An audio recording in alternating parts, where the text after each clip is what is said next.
Assalamualaikum warahmatullahi wabarakatuh.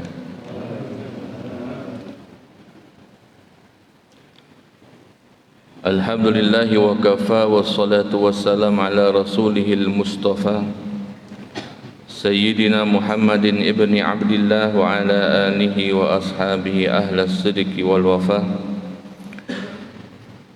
Asyhadu an la ilaha illallah wahdahu la syarika lah wa asyhadu anna Muhammadan abduhu wa rasuluhu la nabiyya ba'dah. Amma ba'du. Hadratul muhtaramin, para alim ulama, asatidzah dan jamaah Masjid Baitus Salam yang dirahmati Allah Subhanahu wa taala. Alhamdulillah, di pagi hari ini kita bisa sama-sama berjumpa, dan tentu ini karena takdir Allah Subhanahu wa taala. Semoga keikhlasan kita untuk berjamaah salat subuh di masjid ini diberikan Allah ridha, dan semoga Allah senantiasa memberikan karunia-Nya kepada kita semua, memberikan rizkinya kepada kita semua, sehingga kita bisa sama-sama senantiasa semangat beribadah kepada Allah Subhanahu wa taala. Salawat serta salam kita haturkan kepada Nabi kita Muhammad sallallahu alaihi wasallam. Beliau adalah uswah hasanah kita, suri tauladan kita. Semoga salawat kita untuk beliau kelak menjadi syafaat di hari kiamat. Amin ya rabbal alamin. Bapak Ibu hadirin jamaah sekalian rahimani wa rahimakumullah.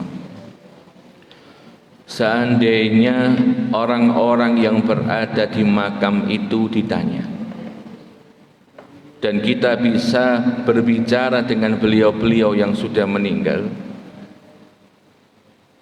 pertanyaannya itu cuma satu, Pak, Bu, yang sudah meninggal ini, kalau seandainya panjenengan ini diberikan Allah kesempatan hidup, apa yang akan panjenengan ingin lakukan? Kira-kira kalau kita yang ada di majelis ini nanti meninggal, dapat kesempatan ditanya, panjenengan kalau dihidupkan itu mau apa? Ono sing ngomong tak rabi maneh ngono. Ada yang ngomong, "Wah, engko anakku tak tambah." Ada yang ngomong, "Wah, nanti perusahaanku tak tambah." Tapi hadirin jamaah sekalian, kalau orang sudah meninggal kemudian diberikan pertanyaan, kalau engkau nanti dihidupkan, kira-kira engkau ingin apa? Itu jawabannya dalam Al-Quran dibocorkan hadirin, dalam surah Al-Munafikun ayat 10.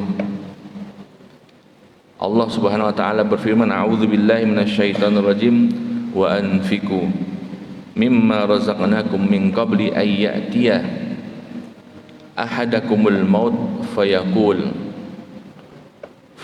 rabbi laula akhartani ila ajalin qarib fa asaddaqa wa akum minas shalihin."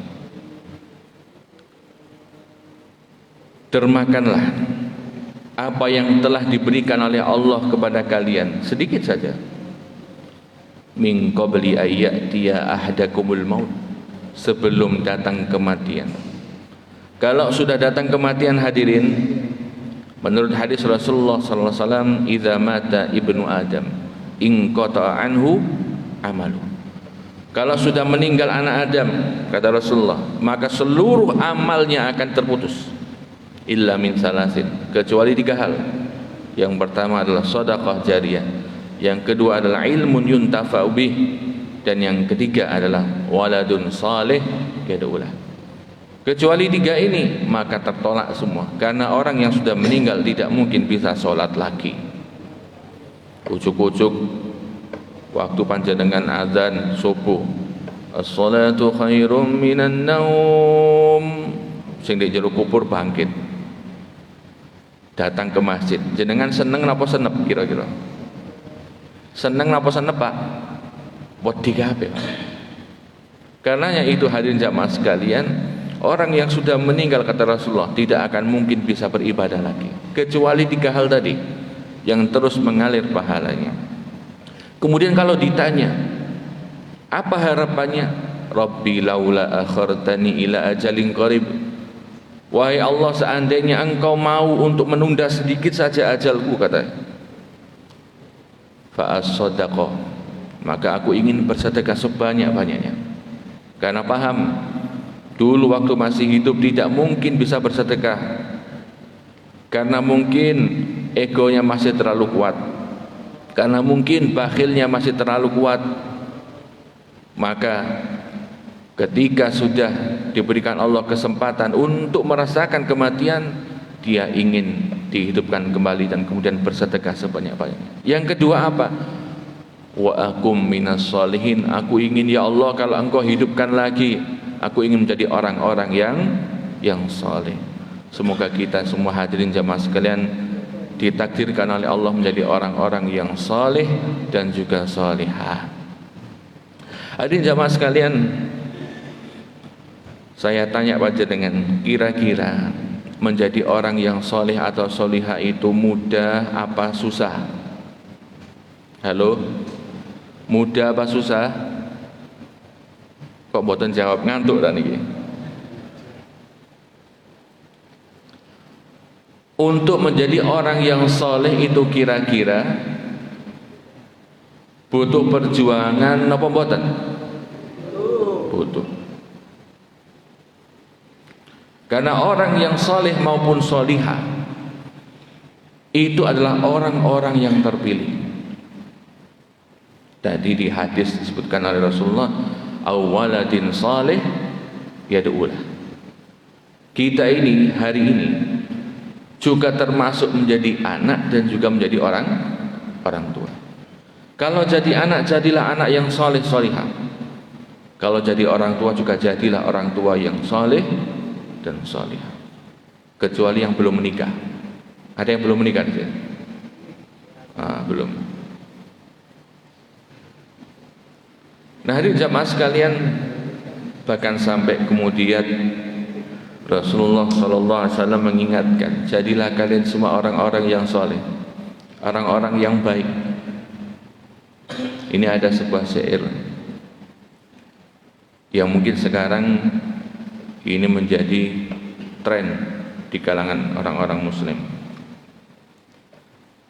Alamati anak soleh iku papat, ba'dani mukmin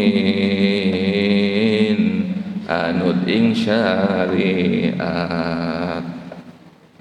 kang din lisane alus ngendikane, kapindo mulyakaken ing wong tuwane. Ya Rasulullah salamun alaik, sarang-sarang. Ya Rafi'a syani wa darajim, atfata yajiratal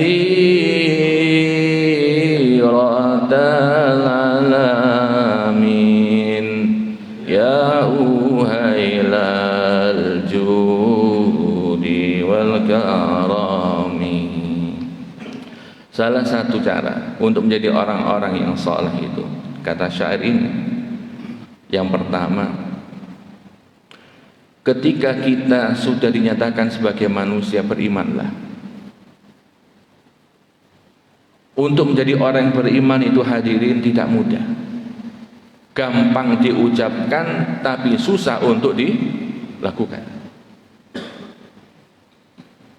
Jangan dikira kita yang sudah sholat itu menjadi iman, hadirin.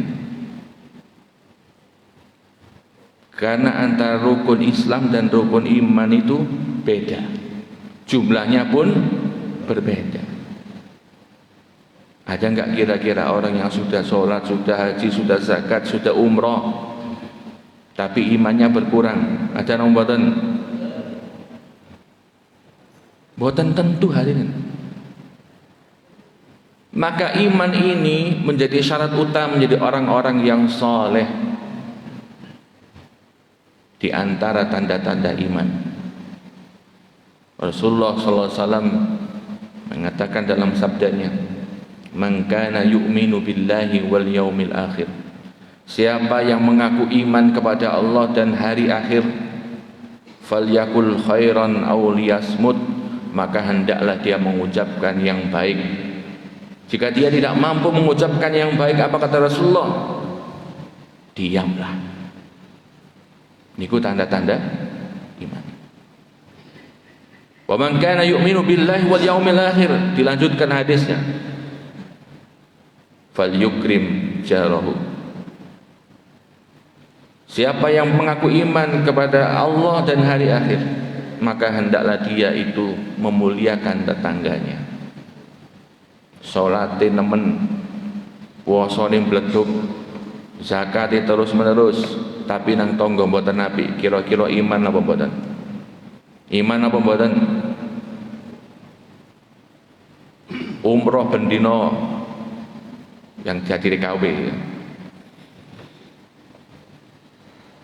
Panjenengan mungkin hajinya setiap tahun plus terus, tapi perkataannya tidak bisa mengatakan yang baik. Kira-kira iman apa mboten? Hadirin jamaah sekalian, sangat susah hadirin. Maka kita mohon kepada Allah, semoga Allah senantiasa memberikan kepada kita iman. Karena iman kepada Allah itu sangat-sangat berharga. Kalau seandainya hadirin, dunia seisinya ini kata Rasulullah, ditimbang dengan satu kata la ilaha illallah yang artinya adalah iman, tidak ada Tuhan selain Allah, maka dunia seisinya ini masih lebih ringan daripada kalimat la ilaha illallah. Bukan cuma diucapkan, tapi betul-betul dilaksanakan dan ditetapkan dalam satu hari kita.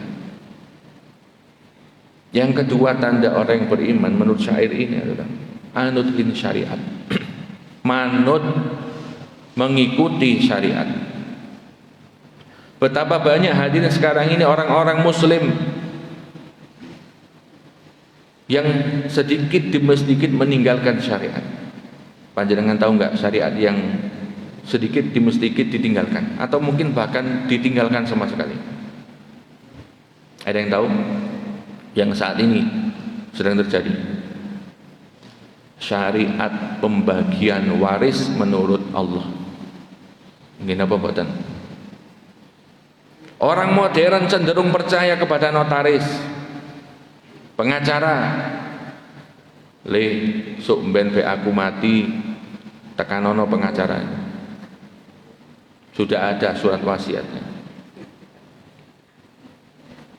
Le sok ben aku mati, hartane bapak, hartane ibu sampeyan bagi rata. Nggih napa mboten? Terjadi napa mboten? Padahal hadirin, dalam Al-Qur'an ada 3 syariat yang itu diterangkan secara rinci. Pertama itu bab toharoh. Panjenengan kalau membaca Al-Qur'an tentang toharoh, tentang wudu, idza kumtum ila sholati faghsilu wujuhakum wa aydiyakum, itu rinci napa mboten? Rinci. Yang kedua tentang berhutang. Di akhir surah Al-Baqarah, ya ayyuhalladzina amanu idza tadayantum bidainin ila ajalin qarib. Wong sing iman, kalau kalian itu mau untuk berhutang, maka tulislah. Itu hutang. Yang terakhir ini bab tentang waris, itu lengkap. Tapi yang banyak ditinggalkan adalah bab tentang waris. Manut ing syariat. Bagaimana kita bisa menjadi orang yang soleh hadirin kalau kita tidak manut ing syariat? Ngomongnya muslim, ngomongnya soleh, tapi kalau dihadapkan dengan syariat seperti ini, nanti dulu kita harus setara secara gender. Padahal dalam pembahasan lain hadirin jamaah sekalian, antara laki-laki dan perempuan itu berbeda tanggung jawabnya. Oke, itu pembahasan lain nanti kita jelaskan. Yang ketiga, kang dihin lisani. Lisan itu kalau menjadi orang yang saleh harus baik. Harus baik. Tadi sudah saya singgung di hadis yang pertama. Siapa yang mengaku iman kepada Allah, lisannya harus baik. Karena apa? Orang yang berlisan baik itu pasti berfikirnya baik. Orang kalau banyak berzikir, itu kira-kira di dalam hatinya itu ada Allah enggak? Ala bi dzikrillahi tatmainnul qulub. Wonten tiyang menawi setiap hari niku senantiasa berzikir kepada Allah. Kira-kira nanti waktu sakaratul maut gampang napa mboten ngucap zikir? Gampang. Ustaz, mboten mungkin, meskipun nanti itu kita sudah mau menghadap Allah, nanti kalau ada yang nalkin pasti nyambung. Percaya jenengan? Percaya kira-kira? Panjenengan ditalkin langsung nyambung. Kalau tidak ada memori sebelumnya. Kula niki Bapak, setiap hari, hampir tiap hari ngawal orang-orang yang mau meninggal. Ada yang mudah, ada yang susah. Ada yang dituntun nyambung, ada yang dituntun enggak nyambung. Kenapa sebabnya? La yata'awadu bi dzikrillah. Tidak pernah membiasakan dengan zikir kepada Allah. Padahal jelas Rasulullah dawuh, man kana akhiru kalamihi la ilaha illallah dakhalal jannah. Siapa yang akhir ucapannya ketika akan menghadap Allah adalah kalimat la ilaha illallah, maka dia berhak masuk surga. Sakaratul maut itu sangat membingungkan. Yang disebut sakarat itu kata sakaro, sukron, bukan pakai shin tapi pakai sin, yang artinya adalah mabuk. Panjenengan tahu orang mabuk itu ingat nang mboten? Iki nang dunya apa nang akhirat gitu. Digelok kok kaya akhirat tapi kok ya ana dunyae. Digelok dunya kok ya ana akhirate. Karena orang yang sudah mau sakaratul maut hadir, menghadapi sakaratul maut, itu dibukakan hijab tentang hal-hal yang gaib. Sekarang hadirin yang gaib itu tetaplah gaib. Tapi nanti kalau sudah kita ini sakaratul maut, yang gaib itu menjadi nyata. Kadang-kadang datang bapaknya yang sudah meninggal datang, saudaranya yang sudah meninggal datang, ibunya meninggal datang. Karena apa? Yang gaib dibuka oleh Allah. Orang yang seperti ini hadirin, itu sakarat mabuk. Bingung dia. Aku iki nang ndi? Maka Rasulullah dawuh, lakinu mautakum biqauli la ilaha illallah. Tuntun orang yang mau mati di antara kalian dengan perkataan la ilaha illallah. Kalau tidak terbiasa waktu dia hidup, susah dituntun. Maka lisan harus baik. Yang selanjutnya, yang keempat, halus ngendikane. Kalau kita bicara hadirin itu harus dalam keadaan halus. Ini secara psikologis saya pelajari. Panjenengan yang sudah usia 50 ke atas, nanti akan saya hubungkan dengan hal-hal empiris yang ada dalam Al-Quran. Kalau ada anak panjenengan yang udah 50 ke atas, anak itu ketika panjenengan kasih nasihat, ketika panjenengan perintah, ketika panjenengan minta suatu hal untuk dilakukan, kemudian mengatakan wis engko ae Pak, jenengan seneng tak ngamuk? Seneng napa ngamuk? Padahal cuma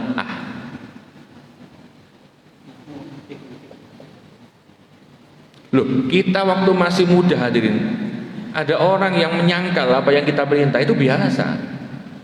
Umur 20, 30, 40 sih biasa hadirin. Tapi kalau di atas 40 ada orang yang menyangkal gitu aja, hati ini rasanya sakit. Maka secara empiris Allah memberitahukan kepada kita dalam surah Al-Isra ayat 23. Allah berfirman, ini kemudian menjadi suatu hal yang sangat logis. A'udzubillahi minasyaitonirrajim.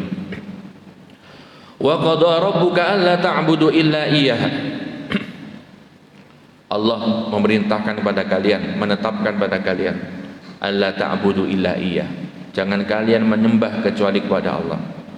Wa bil walidaini ihsana, dan juga berbuat baik kepada kedua orang tua. Kalau kita berbuat baik pada orang tua pasti, tapi menjaga yang satu ini setelah ayat ini itu yang agak susah. Imma yablughanna 'indakal kibar. Kalau orang tuamu, kata Allah, sudah masuk waktu manula, sudah waktu masuk waktu yang sudah tua, 50, ahaduhuma, salah satunya, au kilahuma, atau keduanya, apa perintah Allah?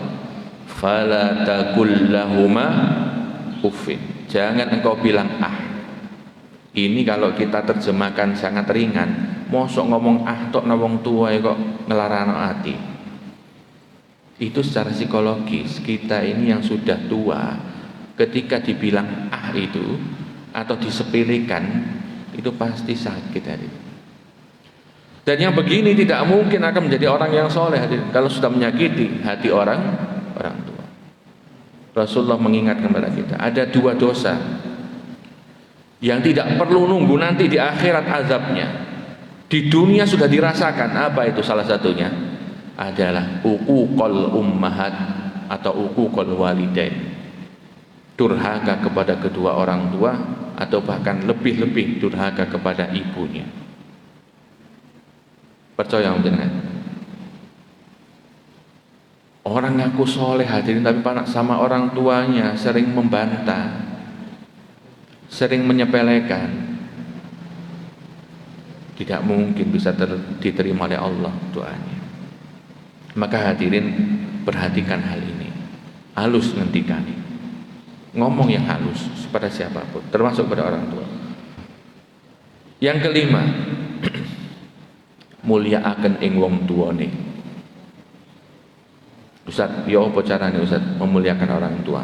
Begini, panjenengan pun dados tiyang sepuh sedaya, pun dados orang tua sedaya. Saya tanya, panjenengan itu seandainya ditanya sama anak-anak, Pak, Bu, bagaimana cara saya untuk memuliakan panjenengan? Pasti jenengan cuma satu jawabannya, lenduk awakmu uripe api, dadi wong api, sukses dunia akhirat, bapak ibu wis seneng. Nggih napa mboten? Mboten perlu panjenengan disukani uang sak gebok, ditukokne omah, dihajekno ben taun, niku mboten perlu. Yang terpenting adalah melihat anak itu bahagia, melihat anak menjadi orang baik, melihat anak itu sejahtera. Itu sudah cukup. Gimana betul? Loh, pandangan anak dan orang tua itu beda. Karenanya pandangan orang tua itu simple. Maka kita yang muda ini, kata Rasulullah SAW, laisa minna, bukan golongan kami, kata Rasulullah, bukan golongan orang-orang muslim, orang-orang beriman, man lam yarham sahirana, orang-orang yang tidak mau menyayangi anak-anak yang masih kecil, yang usianya di bawah dia, walam yuwaqqir syarafa kabirina, dan tidak menghargai orang yang sudah tua. Makanya kita yang muda menghormati yang tua menyayangi yang muda. Maka akan muncul tadi mulia akan ing wong tuane. Hadirin jamaah sekalian, kalau kita bicara tentang bagaimana memuliakan orang tua tadi, tentu kita harus punya upaya. Di antara upaya-upayanya adalah senantiasa meminta kepada Allah diberikan ketetapan hati, diberikan ketetapan iman, dan diberikan ketetapan Islam oleh Allah Subhanahu wa taala. Makanya kalau panjenengan lihat bagaimana redaksi doa orang tua itu, Rabbana hablana min azwajina wa dzurriyyatina, apa itu qurrata a'yun? Sedap dipandang. Bukan karena cantiknya, bukan karena gantengnya hadirin, tapi karena apa? Akhlaknya. Orang tua itu gampang tersakiti kalau melihat anaknya itu berakhlak nggak baik. Ini gampang tersakiti. Dan orang yang berakhlak baik itu berarti dia telah memuliakan orang tuanya. Tapi sebaliknya, kalau orang yang tidak berakhlak baik, secara tidak sengaja dia telah menghinakan orang tuanya.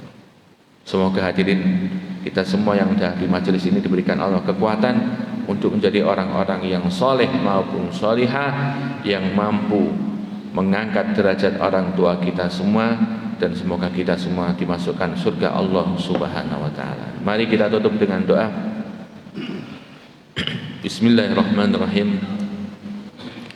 Allahumma salli wa sallim ala sayyidina Muhammadin salatan tunjina biha min jamil ahwali wal afat wa taqdilana biha jami'al hajat wa tutahhiruna biha min jami'is sayyiat wa tarfa'una biha indaka 'ala ad-darajat wa tuballighuna biha aqsal ghayat min jami'il khairati fil hayati wa ba'dal mamat.